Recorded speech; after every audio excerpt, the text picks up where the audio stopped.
Good morning dear students. आज हमारे lecture में हम जो इन्फॉर्मेशन यहाँ पर पढ़ने वाले हैं पूरे के पूरा टॉपिक ही डिलीटेड हो गया है।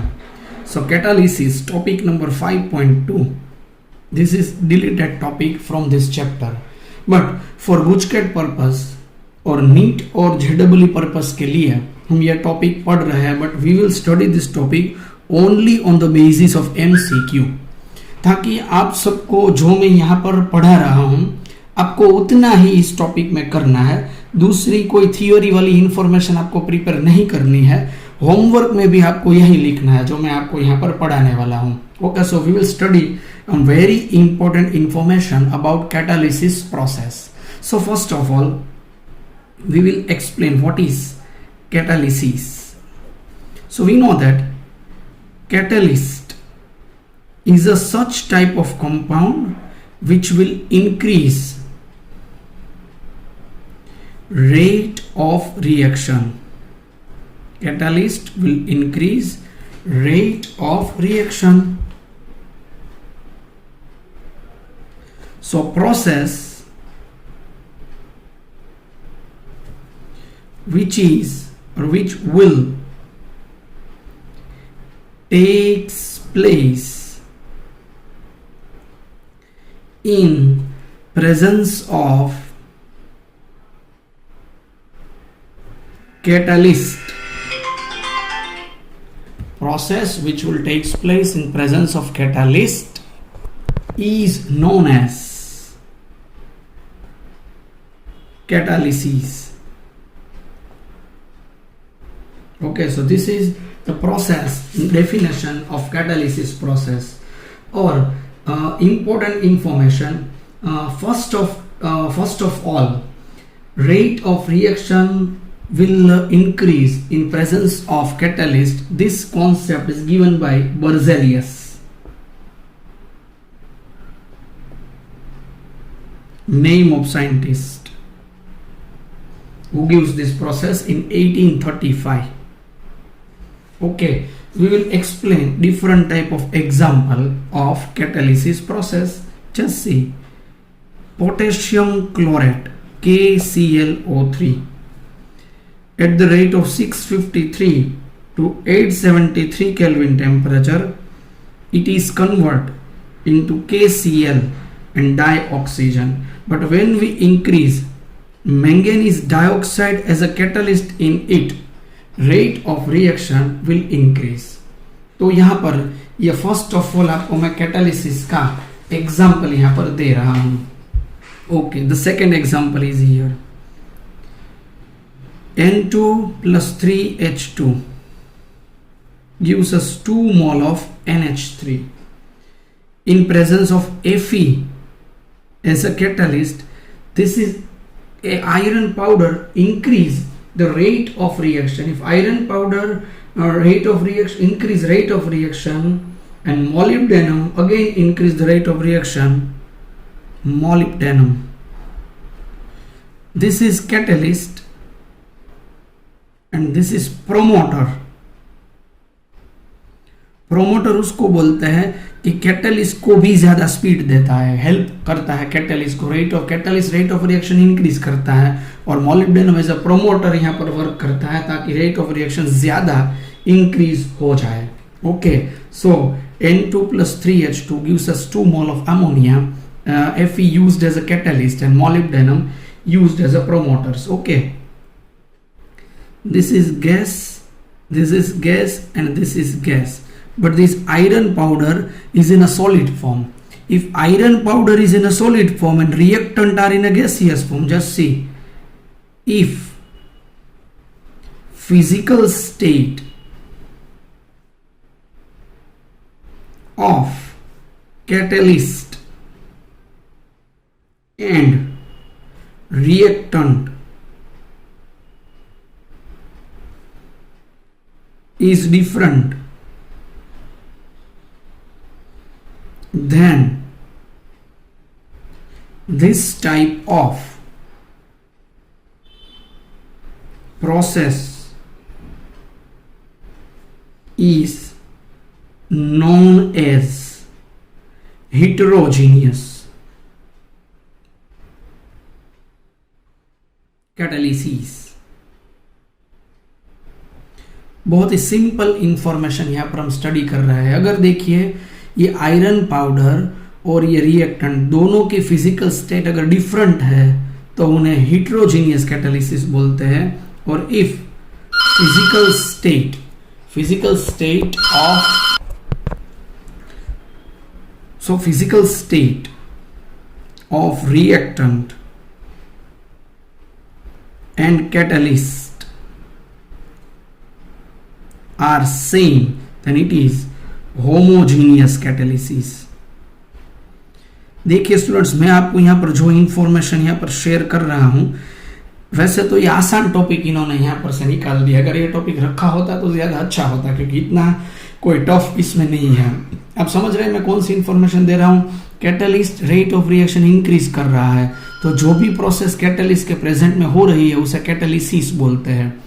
बर्जेलियस नेम ऑफ साइंटिस्ट है जिसने ये इंफॉर्मेशन सबसे पहले दी हुई थी 1835 में। पोटेशियम क्लोराइड MnO2 के प्रेजेंट में सबसे ज्यादा और स्पीड में पोटेशियम क्लोराइड दे रहा है। N2 और H2 में आयरन पाउडर है वो एज अ कैटलिस्ट यूज होता है, बट अगर हम मोलिब्डेनम इसमें यूज करते हैं तो वो प्रोमोटर के तौर पर यूज होता है। प्रोमोटर है वो रेट ऑफ रिएक्शन ज्यादा इंक्रीज करता है।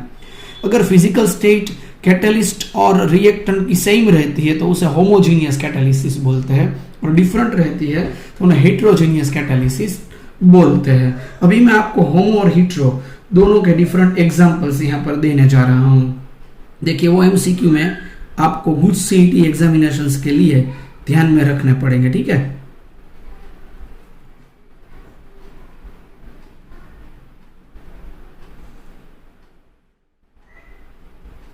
ये होमोजीनियस रहा, gas gas gas. Sulphur dioxide का कन्वर्जन सल्फर ट्राइऑक्साइड में हुआ यहां पर, ठीक है।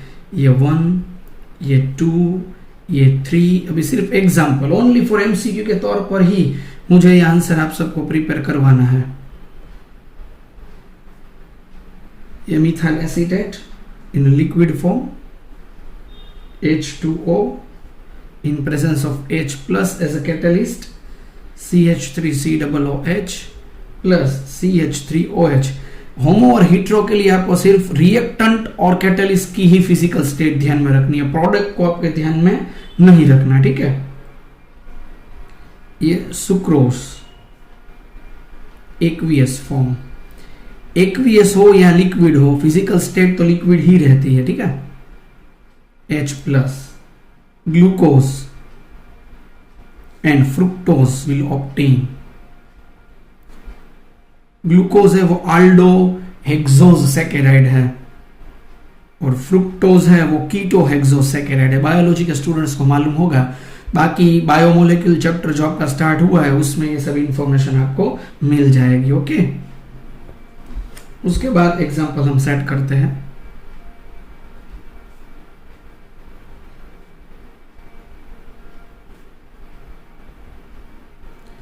ये गैस और ये रहा सॉलिड प्लेटिनियम, तो इसका मतलब ये कौन सा रहा है? हिट्रोजीनियस कैटालिसिस का एग्जांपल हो गया।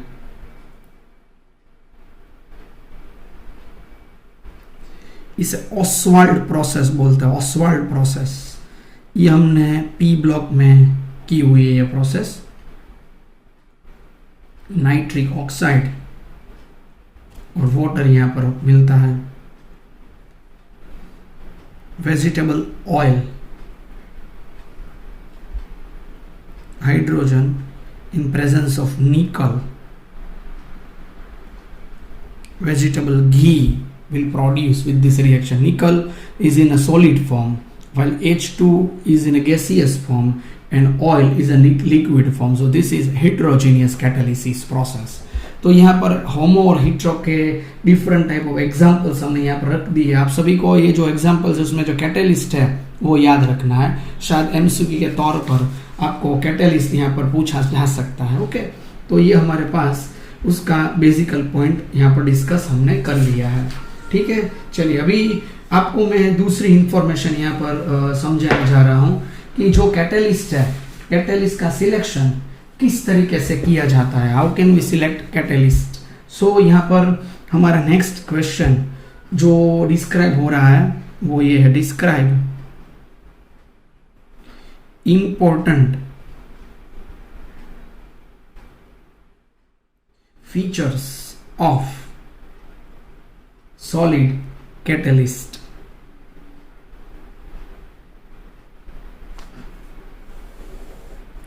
चलिए, तो इसका इंपॉर्टेंट फीचर्स हम डिस्क्राइब करते हैं।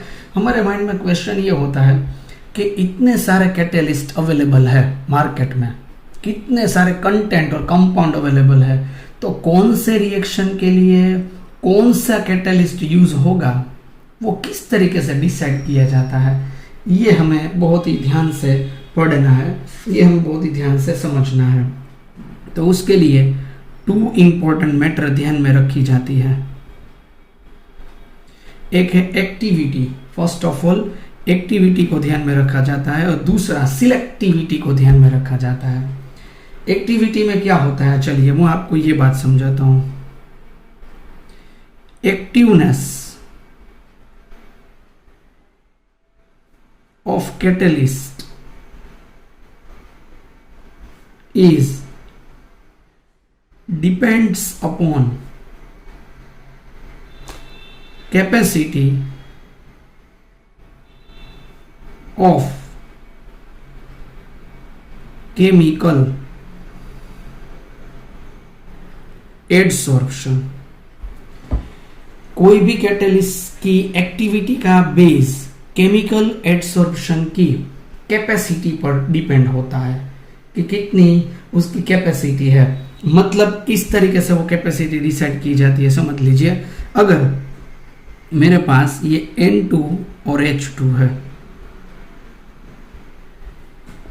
इन दोनों का कन्वर्जन समझ लीजिए in presence of iron powder ammonia में हो रहा है।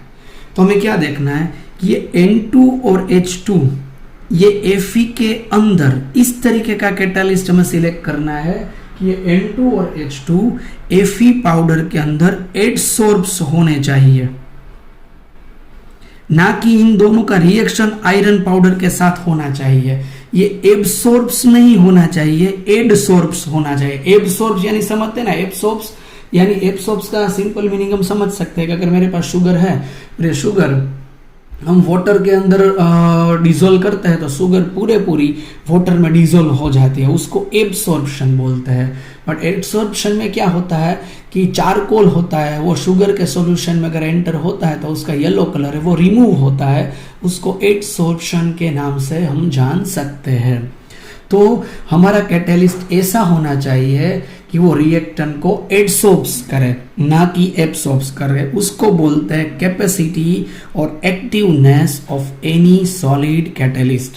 तो हमारा कैटेलिस्ट हमें इस तरीके का सिलेक्ट करना पड़ेगा कि वो रिएक्टेंट के साथ रिएक्शन ना करे।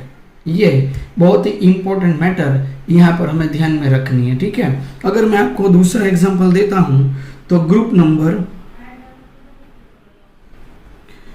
5 to 11 तक हम आगे बढ़ते हैं तो कैटलिस्ट की एक्टिवनेस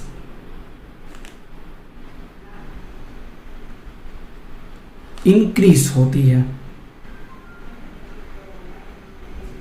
ठीक है। Group number 5 to 11 most of ध्यान में रखिए डियर स्टूडेंट्स कि जो भी अगर आपने देखा होगा ना तो कैटलिस्ट है ना वो ट्रांजिशन एलिमेंट्स या उनके कंपाउंड एज अ कैटलिस्ट ज्यादातर यूज्ड होते हैं, इधर ट्रांजिशन एलिमेंट और their compounds mostly used as catalyst. तो हमें ये बात बहुत ही ध्यान में रखनी है कि most of activeness group 5 to 11 के बेस पर रहती है। मैंने आपको यहाँ पर सिंपल एमसीक्यू के बेस पर बातें यहाँ पर समझा दी है कि सबसे पहले फीचर्स क्या होता है कैटलिस्ट के सिलेक्शन के लिए। तो पहले हमें देखनी पड़ती है उनकी एक्टिविटी। तो एक्टिवनेस यानी कौन सी एक्टिवनेस, तो हमारा कैटलिस्ट ऐसा होना चाहिए कि वो कैटलिस्ट के साथ रिएक्शन ना करे। और ग्रुप 5 to 11 पर कैटलिस्ट की एक्टिवनेस है वो कंटिन्यूअसली बढ़ती जाती है, ओके, उसको बोलते हैं यहाँ पर एक्टिवनेस। उसके बाद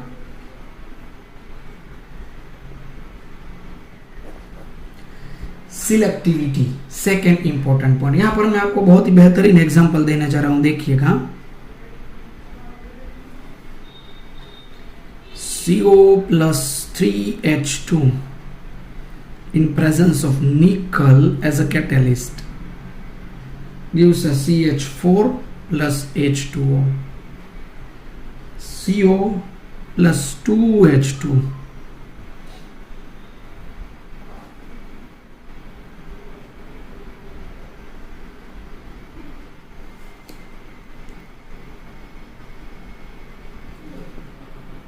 CO sorry, CO plus H2 Cu HCHO. देखिए यहाँ पर कितनी इंपॉर्टेंट इंफॉर्मेशन चल रही है। अगर ये कार्बन मोनोक्साइड और hydrogen, carbon monoxide hydrogen, carbon monoxide hydrogen, hydrogen का प्रोपोर्शन चेंज हो रहा है, कैटेलिस्ट भी चेंज हो रहा है और प्रोडक्ट भी चेंज हो रही है, रिएक्टेंट सेम रह रहे हैं यहाँ पर CO plus H2, CO plus H2, CO plus H2, but proportion of hydrogen simultaneously changes. At that time catalyst also changes. Catalyst change हो रहा है और यहाँ पर प्रोडक्ट भी चेंज हो रही है। तो हमारे पास कौन सी प्रोडक्ट चाहिए उस बेस पर हमें यहाँ पर कैटेलिस्ट का सिलेक्शन करना पड़ेगा। इसको कहते हैं selectivity. The selectivity of a catalyst is its ability to direct a reaction to yield a particular product. So selectivity is based on to yield particular product. इसको बोलते हैं सिलेक्टिविटी। तो कैटेलिस्ट सिलेक्ट करने के लिए हमें दो बातें ध्यान में रखनी पड़ेगी। पहला, कैटेलिस्ट की डेफिनेशन यही है कि वो रेट ऑफ रिएक्शन में पार्टिसिपेंट नहीं होना चाहिए, sorry not rate of reaction but reactant के साथ प्रोसेस में पार्टिसिपेंट नहीं होना चाहिए। और दूसरा, प्रोडक्ट कौन सी चाहिए उस बेस पर कैटेलिस्ट को सिलेक्ट करना पड़ेगा। So if we want to take a particular product then we have to choose a perfect catalyst. So to yield particular product importance of catalyst is very very necessary.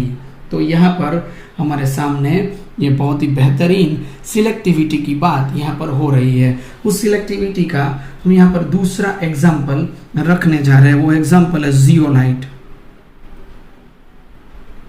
देखिए zeolite shape selective catalyst है। Shape selective catalyst किसको बोलते हैं?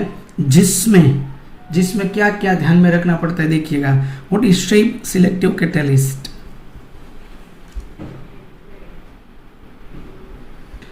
Structure of catalyst,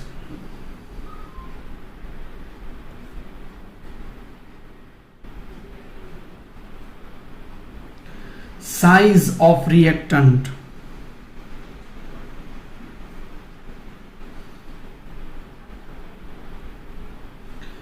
and product molecules.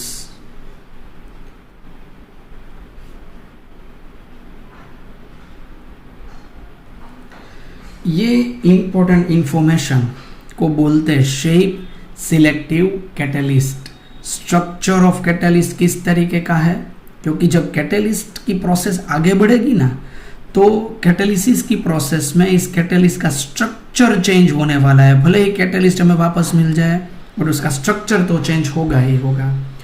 Size of reactant को भी ध्यान में रखना है और कौन सी प्रोडक्ट हमें चाहिए वो भी हमें ध्यान में रखना है। उसको बोलते हैं शेप सिलेक्टिव कैटालिसिस। ठीक है, शेप सिलेक्टिव कैटालिस्ट जियोलाइट को बोलते हैं और प्रोसेस को बोलते हैं शेप सिलेक्टिव कैटालिसिस। ओके, उसका जो स्ट्रक्चर है वो किस तरीके का है वो मैं आपको बताता हूं। हनीकॉम्ब स्ट्रक्चर किस तरीके का है? हनीकॉम्ब टाइप का स्ट्रक्चर इसका रहता है। ठीक है, उसमें दूसरा क्या होता है वो भी मैं आप सबको समझाता हूं। जियोलाइट है ना, ये जियोलाइट वो एल्यूमिनो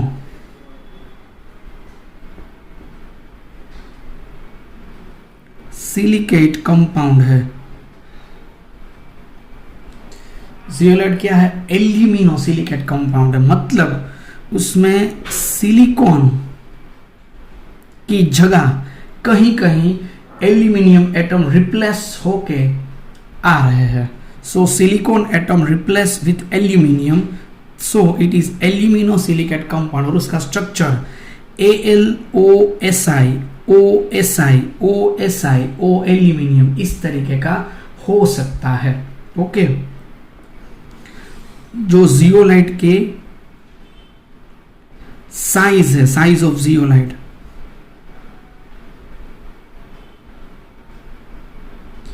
वो 260 to 740 pm पाइकोमीटर जितनी है.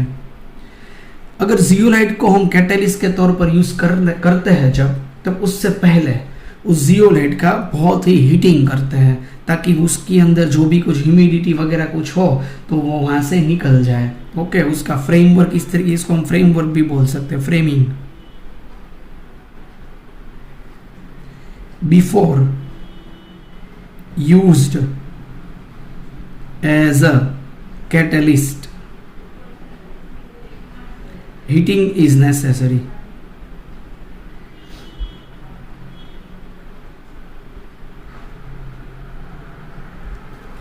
Before used as a catalyst, heating is necessary. उसका हीटिंग करना बहुत ही ज़रूरी होता है.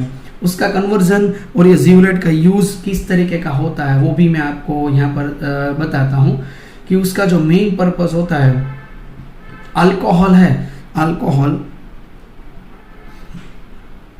उसको गैसोलीन में ट्रांसफर करना है. गैसोलीन पेट्रोल का केमिकल नेम है. अल्कोहल को गैसोलीन में ट्रांसफर करना है तो हमें ये जियोलाइट का यूज करना पड़ेगा. So zeolite are widely used as catalyst in petrochemical industries. इसको क्या बोलते हैं? Petrochemical industries. Cracking of hydrocarbon में भी, क्रैकिंग ऑफ हाइड्रोकार्बन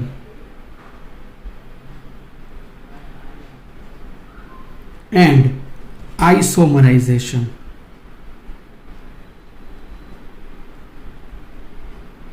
क्रैकिंग को क्या बोलते हैं? हाइड्रोकार्बन को अगर उनके जो बॉन्ड है वो ब्रेक करने, उसको क्रैकिंग बोलते हैं. उसके ब्रेकिंग करने में, ब्रेक करने में इनका इस्तेमाल होता है. और आइसोमराइजेशन प्रोसेस में भी इसका यूज हो सकता है. ओके, तो हमारे पास यहाँ पर जियोलाइट सिलेक्टिविटी का जो पॉइंट था उसमें हमने जियोलाइट का एग्जाम्पल यहाँ पर क्लियर किया हुआ है. So this is the important matter of shape selective catalysis by zeolite.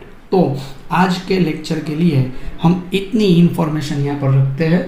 मैं आपको ये जो PDF यहाँ पर आज भेज रहा हूँ उतना ही आपको कैटालिसिस में प्रिपेयर करना है. ज़्यादा कुछ यहाँ पर प्रिपेयर करने की ज़रूरत नहीं है क्योंकि ये डिलीटेड टॉपिक है. इसीलिए हम ओनली फॉर MCQ पर्पस पर ही इस टॉपिक को कर रहे हैं. Okay, so this is the important information that we are starting here today about catalysis process. Okay, so thank you dear students for today's lecture.